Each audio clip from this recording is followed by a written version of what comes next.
अस्सलामुअलैकुम दोस्तों, मैं आपको वेलकम करता हूं अपने चैनल में। दोस्तों मुझे उम्मीद है कि आप बहुत ही अच्छे से होंगे। दोस्तों मैं आपके सामने एक वीडियो क्लिप प्ले करता हूं। दोस्तों जो ये वीडियो क्लिप है ये श्रीनगर लाल चौक से है। दोस्तों वहां पर पहली बार झंडे को लहराया गया। दोस्तों सबसे पहले आप ये वीडियो क्लिप देखो, उसके बाद हम आगे बात करते हैं।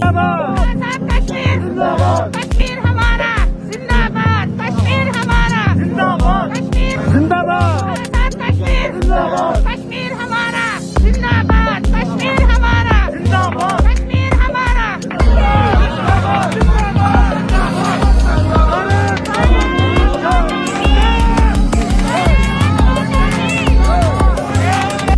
दोस्तों आपने ये वीडियो क्लिप देखी होगी। दोस्तों जो ये वीडियो है ये श्रीनगर से आई है। दोस्तों आपकी क्या राय है इसके रिलेटेड, आप मुझे कमेंट सेक्शन में ज़रूर लिखें।